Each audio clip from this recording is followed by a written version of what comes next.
¿Cuál es el crimen sin resolver más aterrador o inquietante de la actualidad? No puedo estar seguro de si esto es exactamente un crimen, pero el caso de Benjamin Cahill es bastante loco. Fue encontrado desnudo e inconsciente en un contenedor de basura detrás de un Burger King en 2004, sin tener ni idea de cómo llegó allí ni quién es. Nunca recuperó la memoria de nada en su vida antes de 2004 y todavía desconoce su identidad. A pesar de las pruebas de ADN y las búsquedas exhaustivas, nadie ha salido a decirle quién es y no hay registros anteriores de su existencia. La historia de Benjamin Cahill es realmente extraña. Encontrarse en un vertedero sin memoria de su vida debe ser aterrador. Pasar años tratando de descubrir quién eres y no recibir respuestas es inquietante. La falta de identidad debe hacer que se sienta completamente perdido, como si no hubiera existido antes. Es uno de esos casos que te hacen pensar en lo frágil que es nuestra memoria y en lo poco que sabemos de nosotros mismos. Los Bloody Vendors, la primera familia de asesinos en serie de Estados Unidos. Tenían una pequeña taberna instalada en una zona solitaria del oeste en el siglo XIX, y cada vez que entraba alguien que creían que nadie echaría de menos, lo asesinaban y se llevaban todos sus objetos de valor. Cuando la ley se dio cuenta de lo que estaban haciendo, huyeron y nunca fueron atrapados. A principios de 1900, una mujer en San Francisco hizo una confesión en su lecho de muerte afirmando ser la hija de la familia, pero nadie sabe si estaba diciendo la verdad o no. La historia de los Bloody Vendors es bastante inquietante. Una familia que operaba un pequeño bar y que, al parecer, decidía eliminar a la gente que entraba si pensaban que no se les echaría de menos. Lo más curioso es que lograron escapar de la ley y su paradero sigue siendo un misterio. Esa confesión de la mujer años después añade un toque de intriga, pero nunca sabremos si era verdad. Dan, D.B. Cooper, 24 de noviembre del 71, vuelo 305. Dan Cooper secuestró un Boeing 747 que iba de Seattle a Portland. Exigió un rescate de $200,000 y le entregaron el dinero en Portland. Procedió a saltar del avión después de que éste regresara al cielo. Y se lanzó en paracaídas. Nunca se ha encontrado ni rastro de él, ni del paracaídas, del dinero ni de ningún objeto involucrado. Es el único incidente de secuestro de avión estadounidense sin resolver en la historia. Es una historia interesante. Dan Cooper se llevó a cabo un secuestro sin que nadie lo haya podido rastrear desde entonces. La forma en que desapareció al saltar del avión es intrigante. La gente siempre se pregunta qué pasó con él y el dinero. La ausencia de pistas ha hecho que esta historia se convierta en una especie de leyenda urbana en Estados Unidos. Es un recordatorio de lo sorprendente que puede ser el ser humano. Solía haber un sitio, pero desde entonces lo eliminaron y lo convirtieron en un libro, en el que este hombre está convencido de que su padrastro fue el asesino. Siempre se movían mucho por California, él era dueño de todos los automóviles que se decía que habían sido vistos en los lugares del asesinato y su letra era casi idéntica. Finalmente lo llamó en su lecho de muerte y le preguntó si era él, y dijo algo muy siniestro. Ha pasado un tiempo desde que lo leí, pero algo como eres un niño inteligente. ¿Cuál era el enlace del sitio? Podríamos intentar conseguir un archivo de ello. También sería útil conocer el título del libro, ya que podría ser interesante leerlo. Solía estar obsesionado con este caso. Tengo tantos libros, artículos y películas sobre el zodiaco que realmente estaba pensando en ello las 24 horas del día, los 7 días de la semana. Al final lo superé, pero todavía me molesta de vez en cuando. Era un tema que me interesaba mucho. Tenía varios libros y películas sobre el zodiaco, y pensaba en ello todo el día. Con el tiempo, lo dejé de lado, pero aún me da vueltas en la cabeza a veces. Es raro cómo una obsesión puede consumirnos y luego desvanecerse. Busqué en Google su nombre y lo primero. Zodiac Killer es el apodo que se le da a un asesino en serie no identificado que operó en el norte de California a finales de los años 1960 y principios de los 1970. Estoy en el norte de California. Es curioso cómo a veces un simple nombre puede llevarte a pensar en cosas tan oscuras. Estar en el mismo lugar donde alguien así pudo haber estado es inquietante. Me llega a la mente esa sensación de que todos tenemos secretos. Es como si la historia a nuestro alrededor siempre tuviera sombras. A veces, esos pensamientos tienden a brotar cuando menos lo esperas. La vida es rara, a veces. Dato curioso. Mi compañero de cuarto en la universidad era de California. Se suponía que su madre tendría una cita doble en los años 60, pero la canceló porque estaba enferma. La otra pareja fue al picnic de todos modos y ambos fueron asesinados por el zodiaco. Editar, dato curioso, mentí. Por el dulce y dulce karma. Fue una conocida de mi hermano de la universidad quien lo dijo, así que no tengo más detalles excepto que ella conocía a algunas víctimas del zodiaco. Eso es interesante. Es curioso cómo los caminos de la vida pueden entrelazarse de maneras inesperadas. Un simple cambio en los planes y la historia de alguien puede cambiar por completo. Además, escuchar sobre conexiones con eventos históricos siempre hace que la historia se sienta más cercana. La vida está llena de coincidencias extrañas. Hubo una reunión comunitaria en la que un hombre dijo que dudaba que el acosador nocturno fuera real, ya que le parecía increíble que un solo perpetrador pudiera atar a marido y mujer sin resistencia. Poco después, ese hombre y su esposa fueron víctimas del acosador nocturno, sugiriendo que el violador se encontraba en la reunión comunitaria. Lección del relato: nunca permitas que nadie te restrinja. No hay nada positivo que resulte de ello. Lucha con todas tus fuerzas. Sin embargo, había otras dos formas de salir, aparte de saltar por el balcón del segundo piso y aterrizar en un toldo debajo, solo había otra forma en que Brian podría haber salido del bar sin ser detectado por las cámaras de seguridad. Una parte del edificio todavía estaba en construcción y se podría haber bajado al primer piso con un ascensor, de obra fuera del área de vigilancia. La historia de Brian es interesante. Siempre ha sido un tipo astuto. Recuerdo una vez en una fiesta, cuando se metió en problemas. En lugar de salir por la puerta principal, usó una ventana del baño. Fue un movimiento arriesgado, pero logró salir sin que nadie lo notara. A veces es genial buscar soluciones inesperadas, aunque no siempre sean las más convencionales. Los Brabant Killers eran un equipo de asesinos de 3 hombres. Han sido apodados, el gigante que probablemente era el líder. El asesino que disparó a la mayoría de las víctimas de la pandilla. El viejo que principalmente era solo el conductor. Lo más aterrador es que una de estas personas todavía podría estar ahí fuera hoy.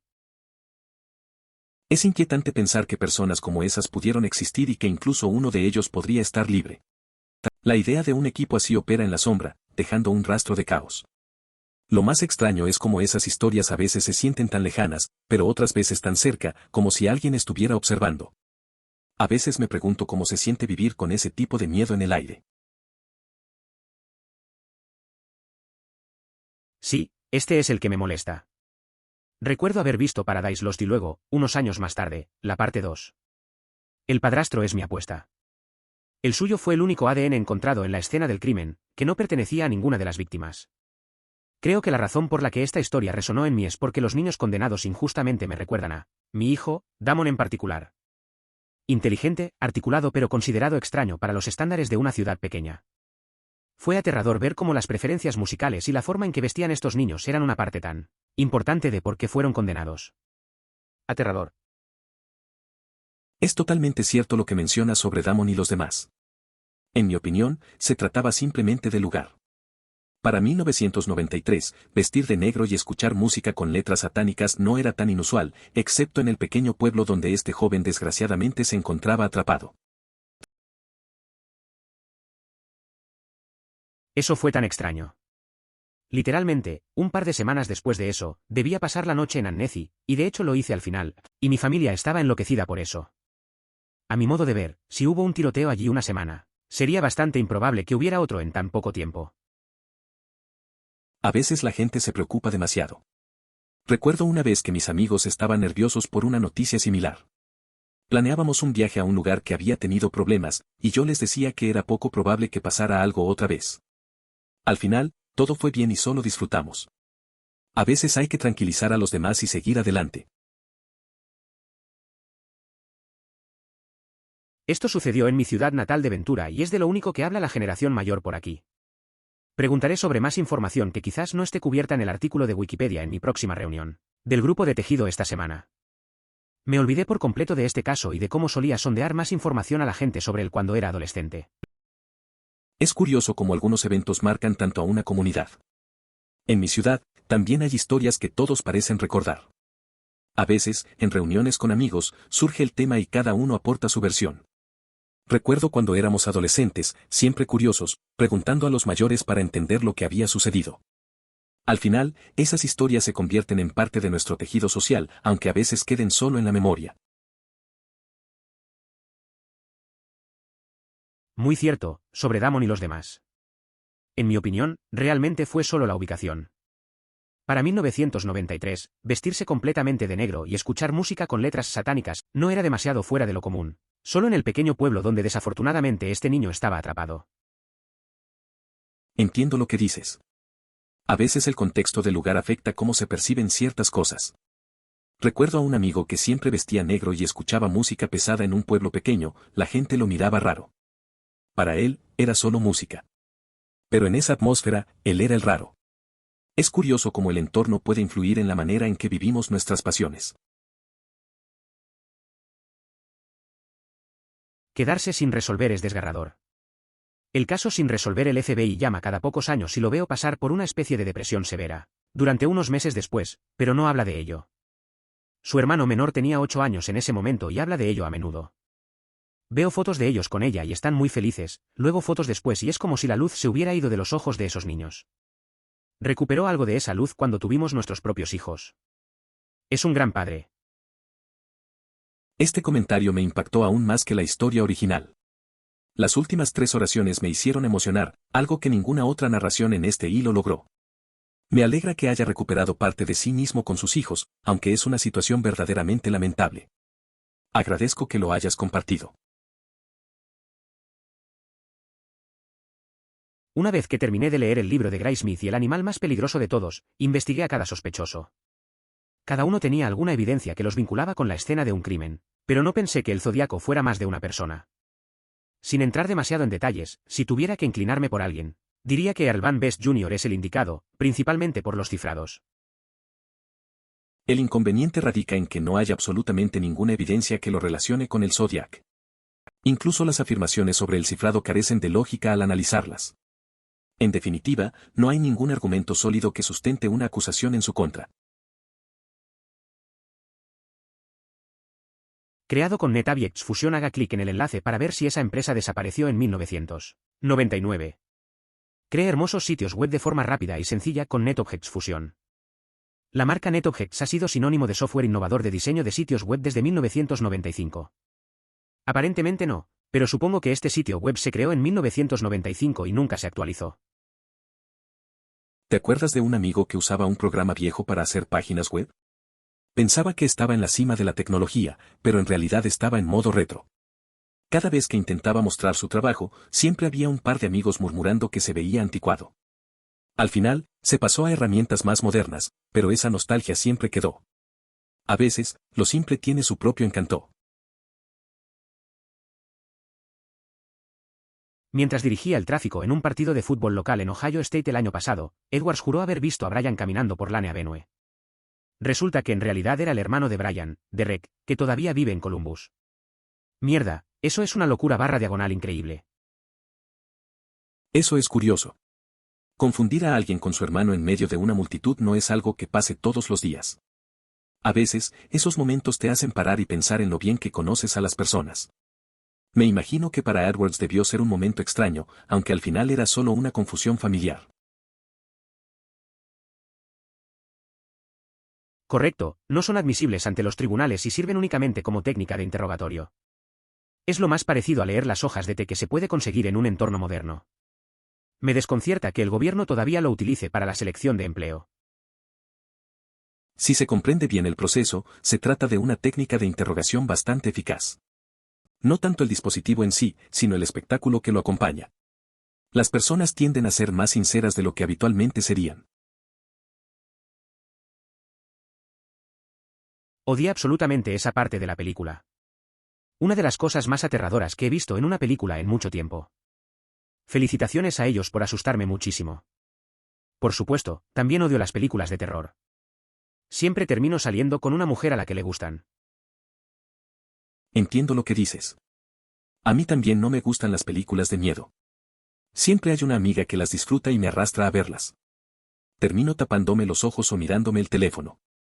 No hay nada más incómodo que estar en una cita y sentir que te estás asustando, mientras la otra persona está disfrutando cada momento.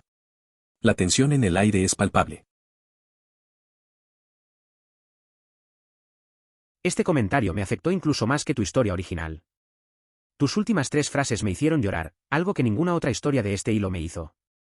Me alegro mucho de haber recuperado una parte de sí mismo con sus hijos, pero es verdaderamente trágico. Gracias por compartir. Es impresionante cómo las historias pueden tocarnos así. A veces, leemos algo que nos conecta con momentos difíciles que hemos vivido. Me recuerda a un amigo que pasó por algo parecido, desconectado de su familia por años. Al final, la vida ofrece segundas oportunidades. Las lágrimas a veces son necesarios para sanar. Es bueno ver que hay esperanza incluso en lo trágico.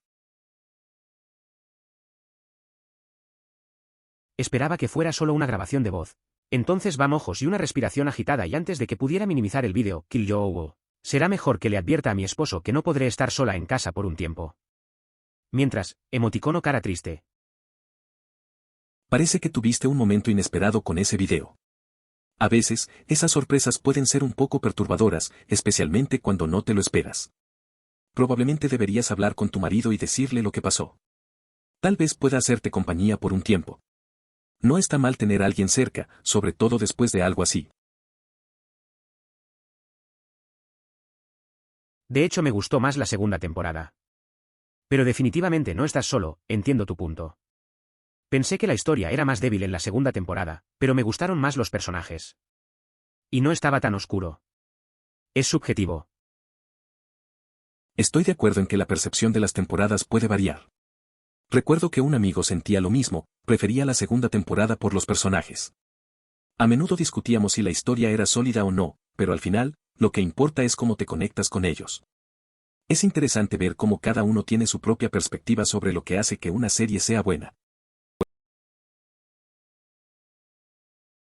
Estoy de acuerdo de alguna manera. No es uno de los sospechosos de alto perfil y el código mi nombre no es una evidencia sólida. Sin embargo, en comparación con los otros sospechosos, las pruebas reunidas en su contra, y hay algunas, lo sitúan en el primer lugar de mi lista personal de sospechosos. ¿Por quién te inclinarías? La verdad, no estoy tan seguro. Hay muchos factores en juego. Todos tienen sus propias razones y la evidencia es confusa. Es como un rompecabezas donde cada pieza podría encajar de varias maneras. A veces, los menos probables son los que resultan ser culpables. Pero hasta que no haya pruebas concretas, solo son suposiciones. Estoy curioso por saber qué más se va a descubrir. Por alguna razón, totalmente infundada, creo que era policía. Aparentemente un experto en técnicas de vigilancia y allanamientos de viviendas sin ser nunca atrapado por la policía real me hace sospechar. Es como si estuviera al tanto, por así decirlo. Aunque todo tipo de personas tortuosas pueden aprender esas habilidades por sí mismas, así que quién sabe. Es curioso pensar en eso. Un amigo mío también tenía esa sospecha sobre una persona que conoció. Decía que el tipo siempre sabía cosas que no debería saber. Pero al final, solo era alguien muy astuto. Aunque a veces me pregunto si hay más en su historia, nunca lo sabremos. La gente puede ser más compleja de lo que parece. Por favor considere suscribirse si lo disfrutó. Emoticono corazón.